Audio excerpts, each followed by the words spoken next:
Long ago, nestled in the heart of a vibrant land, there lay a village named Imani, a place of beauty and peace where everyone knew each other and the traditions of the ancestors were respected.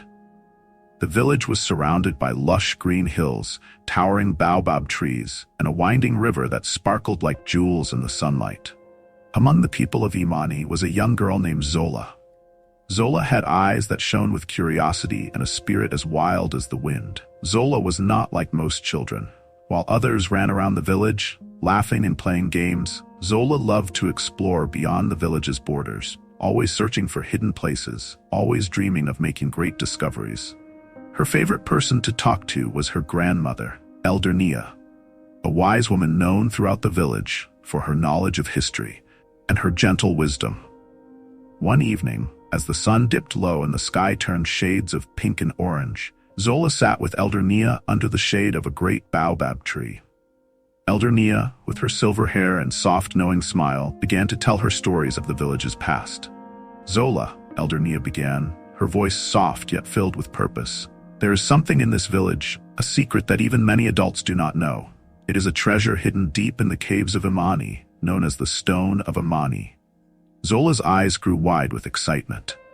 "A treasure?" she whispered. Elder Nia nodded, her eyes twinkling with mystery. "Yes, my child, a treasure like no other. It is said that the Stone of Imani grants immense wisdom to anyone who holds it, allowing them to see and understand things that others cannot. But," she added, her tone growing serious, "wisdom can be a heavy burden. Sometimes what we learn with wisdom brings joy, but other times it reveals truths that our hearts may not be ready to bear." Zola's heart raced. She had heard many tales from her grandmother, but this one was different. This story was about something real, something hidden nearby, and it seemed to call to her. The very next morning, before the first rays of dawn had touched the village, Zola set out alone, her heart beating with excitement and a bit of fear. She followed the winding path through the fields, crossed the sparkling river, and walked until the landscape around her became unfamiliar. Eventually, she found herself at the mouth of a dark, foreboding cave. The air around it felt different, as if the earth itself was holding its breath. Zola paused, her excitement mixing with a feeling of awe. She knew this must be the place, the sacred caves where the Stone of Imani lay hidden. Taking a deep breath, Zola stepped inside, her footsteps echoing softly against the stone walls. The cave was cold, and shadows danced along its walls, but Zola pressed forward, her eyes searching the darkness. As she moved deeper into the cave, a faint blue glow appeared, illuminating the walls with an otherworldly light. And then she saw it. There, resting on a stone pedestal, was a small, smooth stone, glowing softly like a star fallen from the heavens. Zola's breath caught. She reached out, her fingers brushing against the stone, and instantly a warmth spread through her hand, up her arm, and into her heart. Her mind suddenly filled with thoughts, ideas, and knowledge she had never known before. She understood things she hadn't even thought to question. It was as if 1,000 voices, full of wisdom and truth, were whispering secrets into her ear. Zola left the cave, clutching the Stone of Imani tightly, feeling changed, but unsure of what to do with the gift she had just received. At first, the wisdom she had gained felt like a blessing. She began to notice small things around the village that others seemed to miss.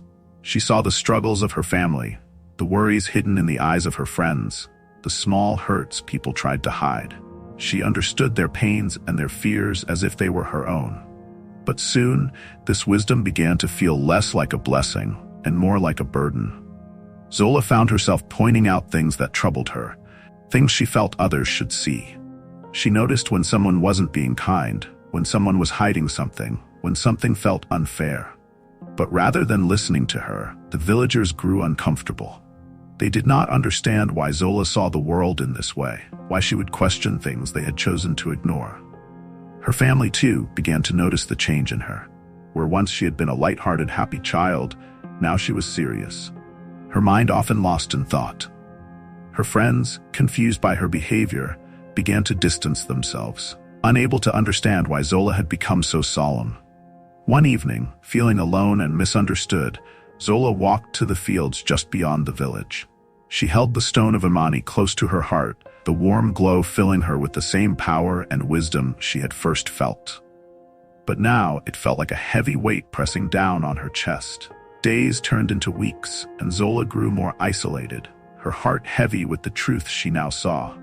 She loved her family and friends, but this wisdom had set her apart, creating a distance she could not bridge. She would often stand alone, gazing at the village from a distance, wondering if she would ever be able to return to the way things once were. One evening, as the sun dipped below the horizon and cast a warm orange glow over the river, Elder Nia found Zola sitting by the water's edge. She sat down beside her granddaughter, the fire of her wisdom softened by her love for Zola. "My dear child," Elder Nia said gently, taking Zola's hand in her own. "I see the burden you carry, and my heart aches for you. Wisdom is a gift, but it is also a choice. You must decide if you are ready to live with the burden it brings. You may choose to let go of the stone, to return it to the cave, and be free from the truths it reveals. Or you may carry it forward, knowing it will change you, even if it means walking a lonelier path." Zola looked down at the Stone of Imani in her hand. She felt its warmth and its power, but she also felt the weight it had placed on her heart. She realized that while wisdom could be beautiful, it could also be lonely. And in that moment, she knew what her heart truly longed for. That night, under the light of the full moon, Zola returned to the cave. She walked slowly, feeling both the sadness of leaving behind the gift of wisdom and the joy of returning to her true self. When she reached the stone pedestal, she placed the Stone of Imani back where she had found it, and as she did, a sense of peace filled her heart. She stepped away from the stone, her heart lighter, and her spirit renewed. She knew that she would carry the lessons of her journey with her, but she no longer needed the stone to know who she was or to be happy. Zola returned to the village, and as the days passed, her family and friends saw her spirit return to the joyful, loving girl they had always known. The wisdom she had gained had changed her, but it had also taught her the value of love, of friendship, and of the simple joys that made life in Imani so precious. The Stone of Imani remained hidden in the cave, waiting for the next pure-hearted soul who would one day seek its power. And though Zola's journey was complete, the village of Imani would always remember the girl who had ventured into the sacred cave and learned that true wisdom is not in the knowing, but in the choosing. The choice to live with love and the courage to carry a light heart. And so, the story of Zola and the Stone of Imani became part of the village's tales, passed down from generation to generation.